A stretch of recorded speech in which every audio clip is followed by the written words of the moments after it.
How's it going? So this is a map that I pulled out. This is a follow-up on the previous video regarding this topic called the Land of Punt, African Lost Kingdom. So I'm just pulling up this map because I actually found this online. You can just Google this map and you can find it online yourself. So you can see it somewhere on the internet. And I'm assuming that this is from an actual book. But what we have here are all of the African states or African landscapes, African lands, and then what we see are the different kingdoms that existed in this area. And when you go on Wikipedia or some other stuff, like what you're gonna see is like huge gaps in space where they say that there were people there. And in fact, when you go into the area where the sand people are, somewhere there in the bottom, let's see, can I get a writing tool here? No, I don't think my app will allow that. But when you go to the lower area in the purple area, to the sand people, they actually put another demarcation to mark the settlers, the Dutch settlers who came and settled there. And they claim that they found no people there. But the sand people at the very bottom are where everyone in the world comes from. So this is how we actually get our ancestry from. We get it from the sand, which is the sun. So they were the first ones.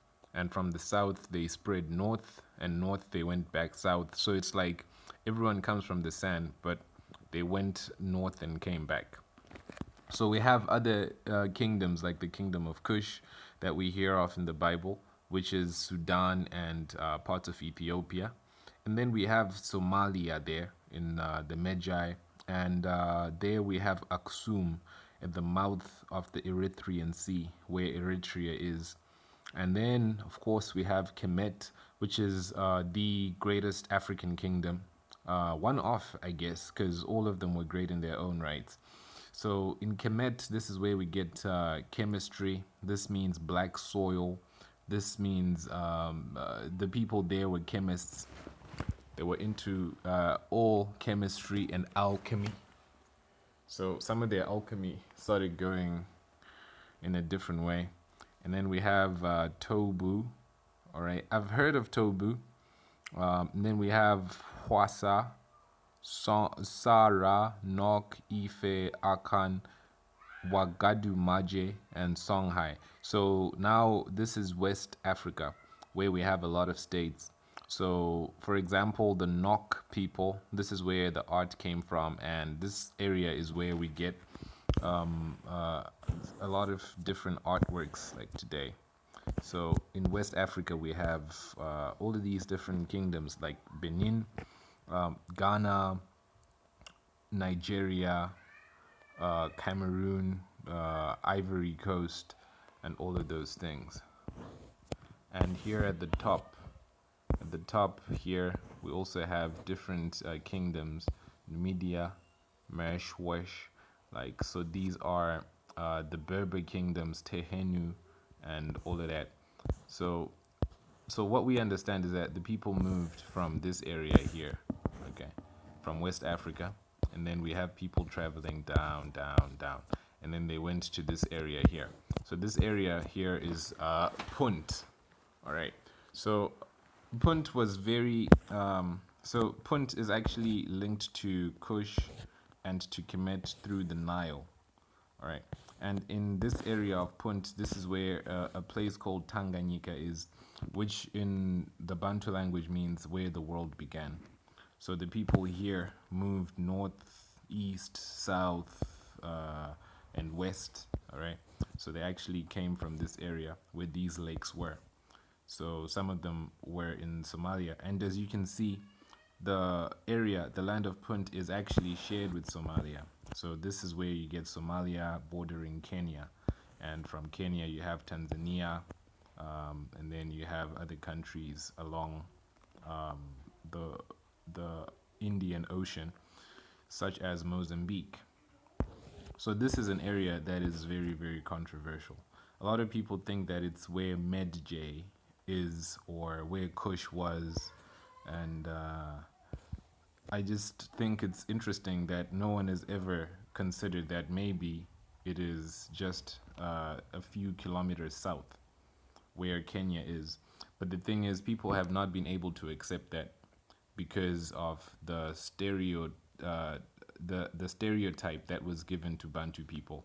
So Bantu people came from here, from here, the Nok empires. They moved down the Twa. The Punt is Bunt, which is where Bantu comes from. The Luba, Nzambi, Himba, and the Mwari and Guni are all Bantu. The San are not necessarily Bantu. They are the first people. So the San moved everywhere, but the San are the real, like, the prototype. They look like the sand. All right, so we have Punt here, which is where Swahili is. So when we look at the whole Swahili coast here, we see that it ends up in South Africa in the San area. But all of this area is all Punt, or how I got to understand it is that the P is a B, and this is Bunt from Punt. All right, and all of these people came from here. So this area where we call like Tobu, this is where places like Libya are. So they came from this central area, all right, West Africa, Southwest Africa over here. This is the Proto-Bantu, the first original Bantu people. So all of these Bantus come from the San. Okay, so all of them came from here. They moved down, and this is the place that is actually called Libya. When you hear of the land, when you hear of Put was in Libya, but of course, just like how Israel was first of all like in Kemet, and then he moved over, went there. So how he moved or where he ended up is where Israel now is, because of his migration. So it's not, you don't name the place according to where they got off when they were on the ark, but you name it according to where they ended up. So in the case of the Libyans, or those people named Libya or Punt or Bunt, they were these ones, the Put, who were moving downwards in the Bantu migration. But this area here is very important, this land here, because it's called Tanganyika, and this is where the world started. So when you actually read the Egyptian documents in Kemet and in Cush, they say that they came from the area that was down the Nile, which was in the center of Africa. So when you actually go into the Black Panther movie, they're gonna show you Africa, right, like this. Then they're gonna zoom in, and then you're gonna go into like straight in the middle of Africa, somewhere here, where you meet, where Cush, Put, and Egypt or Mizraim meet in this area here.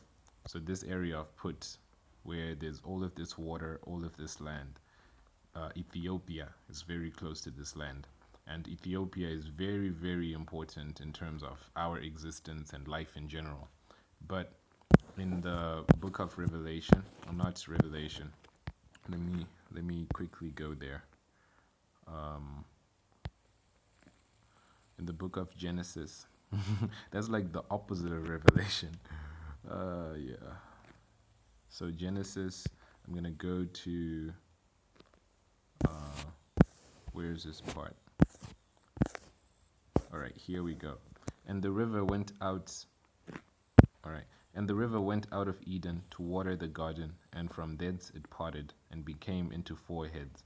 The name of the first is Pison, which compasses the whole land of Havilah, where there is gold, and the gold of that land is good, and there is bdellium and onyx stone.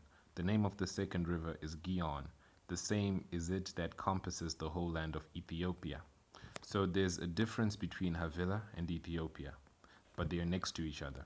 And the name of the third river is Hiddekel, that which goes towards the east of Assyria.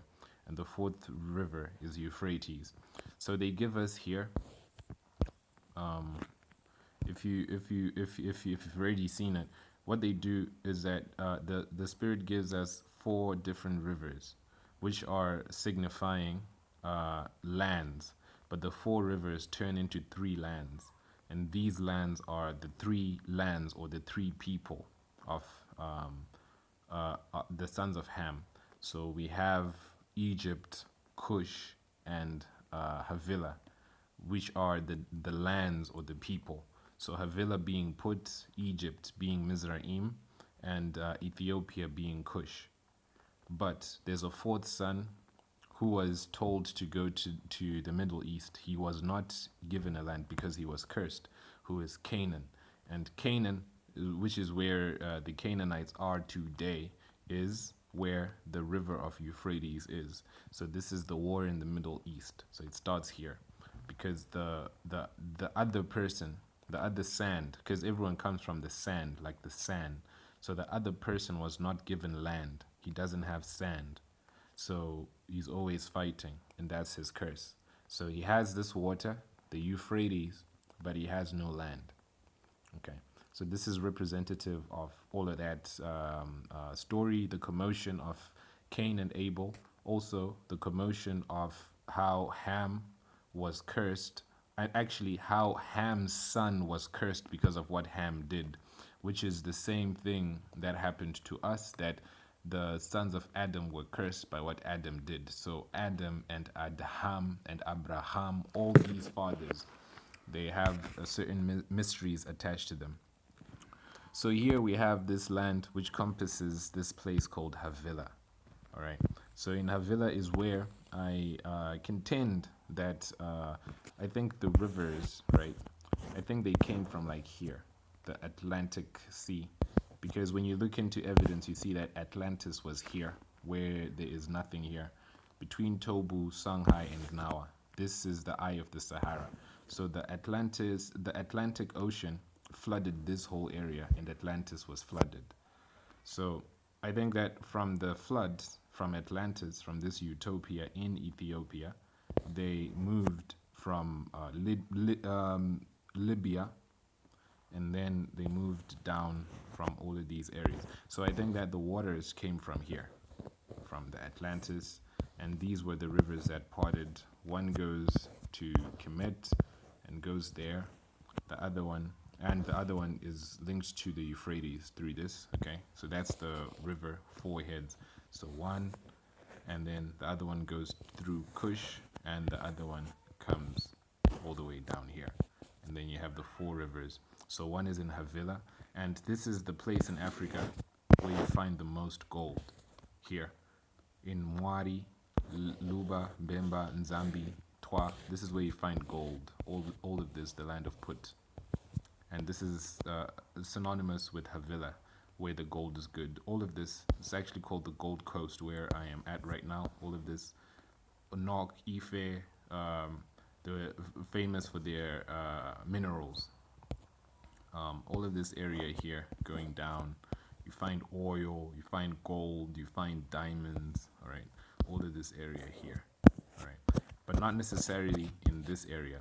I mean, there are parts in Cush, inside of Cush, that you do find gold here and there, but most of these areas here at the top do not have the gold. And even if you go to the Middle East, if you go to Asia, if you go to Europe, if you go to the Americas, you're not going to find the same description of the Garden of Eden as you see here. So this, the land of Put, was very important, and all of these kingdoms had their own understandings. So actually from Zambi, this is where we get like Angola, and it's interesting. And Himba, this is now where we get Namibia, and Twa, Congo, Put, Rwanda, Burundi, Kenya, Tanzania, Mozambique, Luba and Bemba, this is Zambia, San, mostly South Africa, Botswana, and Mwari and Nguni, this is Malawi and Zimbabwe, which is interesting because Zimbabwe is actually called Mwari, but the Zimbabweans actually came from Put, the Lubas came from Put, the Himbas came from Put, and Zambi, Twa, everyone came from there. And some of the kings in Egypt, in Kemet, were from Put, or from Put. And this is why it's such a contentious topic, because the people who are discriminating against Africans do not want Africans to believe that Bantu people could ascend to be pharaohs, but they actually did come from down the Nile. So all of these people drank the waters of the Nile, and they shared a common heritage. So in the book of Genesis, you are presented to them being brothers. So they lived together at some point, but they ended up going their different ways. So the sons of Ham were in Africa, all right, which is where I'm zeroing in. But the sons of Ham and the sons of Shem, they share Africa and the Middle East. And the sons of Japheth were in Asia. All right, so we have Ham, Shem, and Japheth. So Japheth, this is where we get. So let me quickly go there, and then I'll wrap this up. So I'm gonna go to Genesis 10.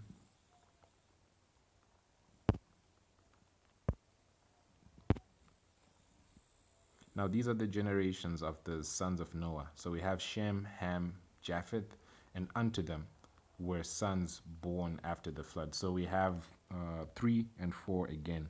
4 people, right? But we have 3 sons. So Shem, Ham, and Japheth. Unto them were sons born after the flood. So the sons of Japheth. So Japheth here. So I'll put Japheth here in this color. So the sons of Japheth, Gomer, Magog, Madai, Javan, Tubal, Meshech, Tiras. So all of these are referring to different states that are there right now. So let me try and recall as many as I can. Let me see. I had some reference somewhere. All right. So that I give you as much detail right now as possible. I hope I can find what I'm looking for. I have this notebook that I wrote all of these different families in. And I hope I can find where I wrote it. Let's see.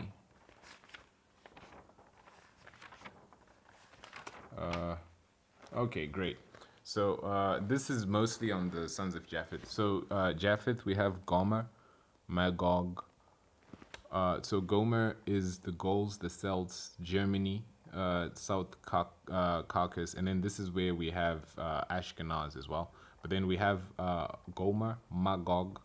Magog is Lydia, the Scythians, the Mongols, the Goths, Ukraine, the Khazars.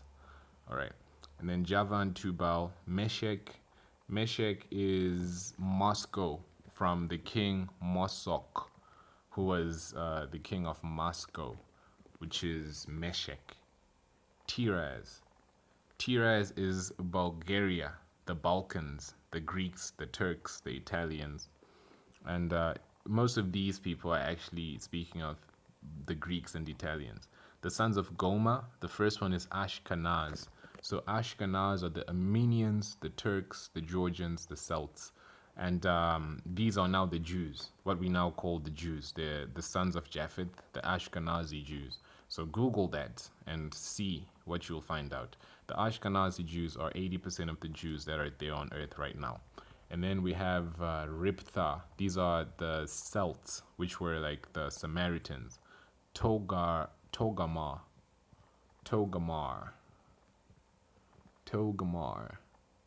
All right, so Togarmar were the Georgians and the Armenians. The sons of Javan. So Javan is Greece. Ionian.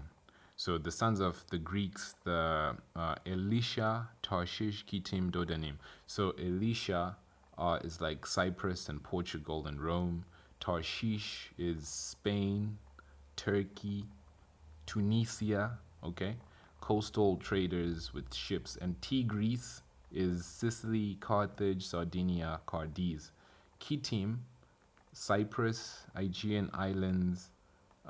These are the Latins. The Kittim, Dodanim, these are the Latin.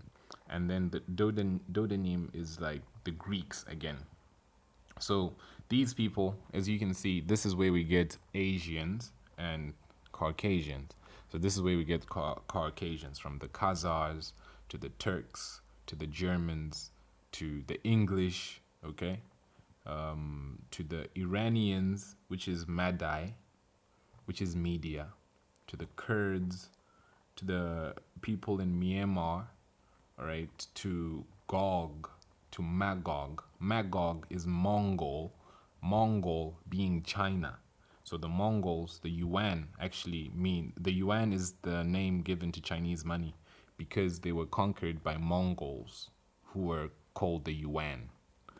So the Mongols, the Chinese, all of those, they are there. So these were the people who were like Huns, the Goths, the Avars, the Khazars, very huge groups of people. They would come in hordes. All right. So the Mongols, all of these. So these are actually mentioned here. Now moving on. So that is the first son we're told of. That's Japheth. The first son is Shem. The second one is Ham. The last born is Japheth. So Japheth, the first is last, is being told about him. All right, so these are the Jews now. So these are the white races, the Caucasian people. All right, now the second one, the sons of Ham. So I'm just going to put this in a different color.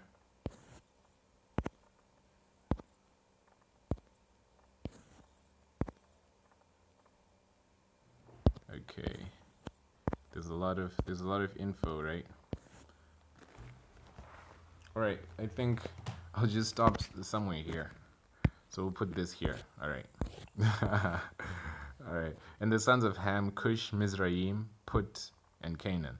The sons of Cush, Sheba, Havilah, Sabta, Rama, Sabteka. Sons of Rama, Sheba. Sheba means wisdom. This is where the queen of Sheba comes from. And this is also important to realize. Sheba means wisdom, okay? And wisdom is a woman who says you have to look for a certain woman, all right? And this woman comes in the form of Sheba to Solomon. And this Sheba is actually representing the African woman, African wisdom, all right? So this is very important. And Sheba is mentioned a lot. So in 7 here, in fact, no, this black is irritating me. It's too racially derived. And the sons of Ham, Cush, Mizraim, Put, and Canaan. And the sons of Cush, right? Cush is where Sheba comes from, and also Havilah. So this is where you get some of the gold is also in Cush, but it's very small. But it's all entwined. So in the sense that when you mention Havilah, you're also mentioning Cush. Their culture is the same. This is what it means. So there is the sons of Cush is Sheba and Havilah. So Havilah is referring to those people in the land of Put. Sabta, Rama, Sabteka, sons of Rama, Sheba, again, Dedan, and Cush began Nimrod. He began to be a mighty one on the earth. He was a mighty hunter before the Lord. Wherefore it is said, even as Nimrod, the mighty hunter before God. So I want to dive deeper into Nimrod because I don't think I understand him a lot. So I'll save that for that. And the beginning of his kingdom was Babel. All right, so Nimrod made Babel. And from my understanding, I've always understood that Nimrod was like a black person. But from what I am actually getting, I'm also getting the information that Nimrod was a giant. That's why it was called a mighty hunter. So that's why I'm saying I will suspend my commentary on Nimrod in particular. But his kingdom was Babel, where we have Babylon, and Babylon refers to babies, child sacrifice. We have Eric, and Eric is not a good name. This is actually linked to the understanding of America in the video Etymology of America, Eric, okay? But it also starts with an ER, which is the beginning of an era, and then ERA, an era, so an age of era. Then we have Akkad, the Akkadian Empire, Kalna, the land of Shinar, shiny. Out of that land went forth Ashur and builded Nineveh and the city of Rehoboth, and Kala and Rezin between Nineveh and Kala. The same is a great city. And Mizraim, okay, so I'm gonna remove this and that and put this as green. Well, I just want to show you 13. Mizraim begat Ludim. Anaim, Lehabim, Naphtuhim. And from what I read in the Bible, I've noticed that the people with an im are not usually good. And this is I am. I think it's an ego or a demon. So again, this is something that I'm just coming to realize. But these Tasurim, Kasurim sounds like the Philistine. Okay, Philistines, those were the enemies, which is the Anakims. All right, Rephaim, all of those ims were not good. So this is Mizraim, and Mizraim sounds like miserable. But Mizraim means Egypt, and Egypt is the oppressor, and we have to get out of Egypt. So a lot of people in what I do find out is that like they are really in love with Egypt, but Egypt as a concept was good, but it's also cursed. So that's what I see from reading the Bible. And Canaan, so Canaan is the fourth son. So I hope you kept count. You kept count. So we have the black one, the brown one, the green one, and then Canaan is the real black one. Okay, he was the one who was cursed. And Canaan, it was not his fault. It was the same case of Cain. Cain was cursed. Okay, and this is the same understanding that is brought forth here. So Canaan begat Sidon, his firstborn, and Heth, and the Jebusite, and the Amorite, and the Girgashite, and the Havite, and the Arkite, and the Sinite, and Arvadite, Zemarite, and Amorite, and afterwards with the families of Canaanites spread abroad. Okay, and the border of the Canaanites was from Sidon as thou comest to Gera, Gaza, as thou goes out to Sodom and Gomorrah, and Admah, and Zoboim, even to Lasha. Lasha is Tibet in Chinese. These are the sons of Ham, after their families, after their tongues, and after their countries, and in their nations. Unto Shem also, the father of all the children of Eber, brother of Japheth, the elder. So now this is Shem. So now Shem again, okay, is another son. So the children of Shem, Elam, Ashur, Aphaxad, Lud, Aram. The children of Aram, Uz, Hal, Getha, Mash. And Aphaxad began Salah. Salah began Eba. Eba were born two sons. The name of one is Peleg, for in his days the earth divided. And his brother was named Joktan. Joktan began Almodad, Sepha, Hazramath, Jera, Jehoma, Uzal, Dikal, Obal, Abimael, Sheba, again, Sheba, okay, and Ophir and Havilah, okay. This is what I wanted us to get to. So the same Havilah in Genesis is being mentioned here, linked to gold, all right, and Sheba is also mentioned here, linked to wisdom, and Sheba is already linked to Africa, Ethiopia, the black people. So these black people were part of the Semites. All right, understand that part. So don't be vexed, okay? But we are the offspring of the Shemites. This is why we're born again, but it's through understanding. But here, Ophir, Havilah, and Joab, these were the sons of Joktan. So this Joktan issue to me is representing the split in the family tree, which is to understand that Adam is Ham, which is the separation in the earth. Adam is Ham, the same way that Ham is Abraham. All right, and their dwelling was from Mesha, as thou goes unto Sephar, a mount to the east. These were the sons of Shem, and their families and their tongues. So this sounds like the Semites were living in this area, Middle East. I'm thinking. I'm not sure. Suspend judgment on that. So these are the sons of Shem, after their families, after their tongues, in their lands, after their nations. These are the families of the sons of Noah, after their generations, in their nations, and by these were the nations divided in the earth after the flood. All right. So this is where we start, after the flood. But when we speak before the flood, it's a whole different issue. But it's also important to realize that we've also missed out. This is what everyone seems to miss. The sons of Ham, Cush, Mizraim, Put, and Canaan. So we heard about Cush, okay? We heard about Mizraim. We heard about Canaan, but Put was not mentioned. So this is where this video is stemmed from. So Put to me is actually part of Ham, which means part of Africa, but Put is put somewhere in Africa. But he's still acknowledged. That's the same way it is poetically justified in the Bible. It's acknowledged, it's virtually ignored or neglected. So when you actually go into the etymology of the word Put, it means a place of hardship. I mean Havilah. It means a place of hardship, a place of pain, and all of those things that are characteristic of how this is portrayed in our age.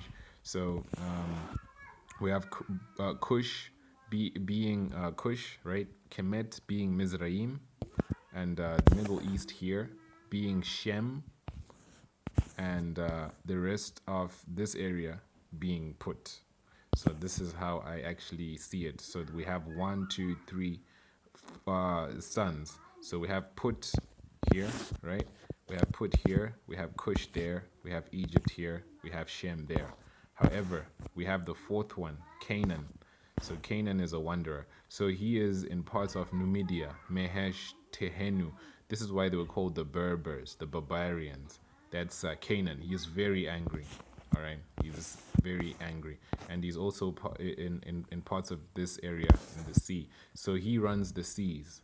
So he has no land. So all of the commerce that happens on earth is run by the seas.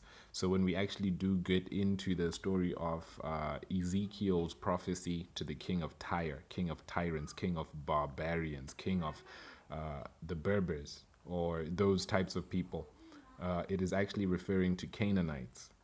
Hannibal, his name has Baal in it, all right?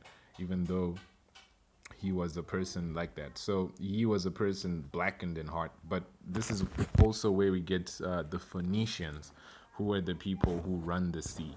And when you go into the issues of the Holy See, things like that, all of these people who have states within states, they are Canaanites in essence. So they don't have the land on their own, but they control the waters, and the waters are unstable, and the waters is where the beast lives.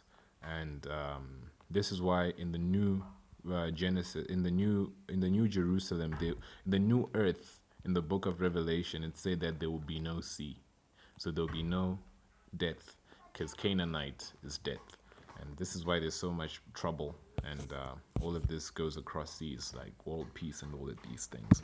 Yes, so that's how I see it. And so this is a map that is pretty transcendental. I haven't even touched on this fact that this place is called Mwari, which is the name for God. And this area, Put, is called the land of God. And the people from here say that they migrated here, which is something else. And this is a place that is actually called Ophir, where Mwari is, or Havilah. All right, so it's very, very interesting. But Africa is such a jewel. All right, so thanks a lot for hanging out with me and hearing this. So I hope that this was edifying to you. So I'll see you soon. Thanks a lot.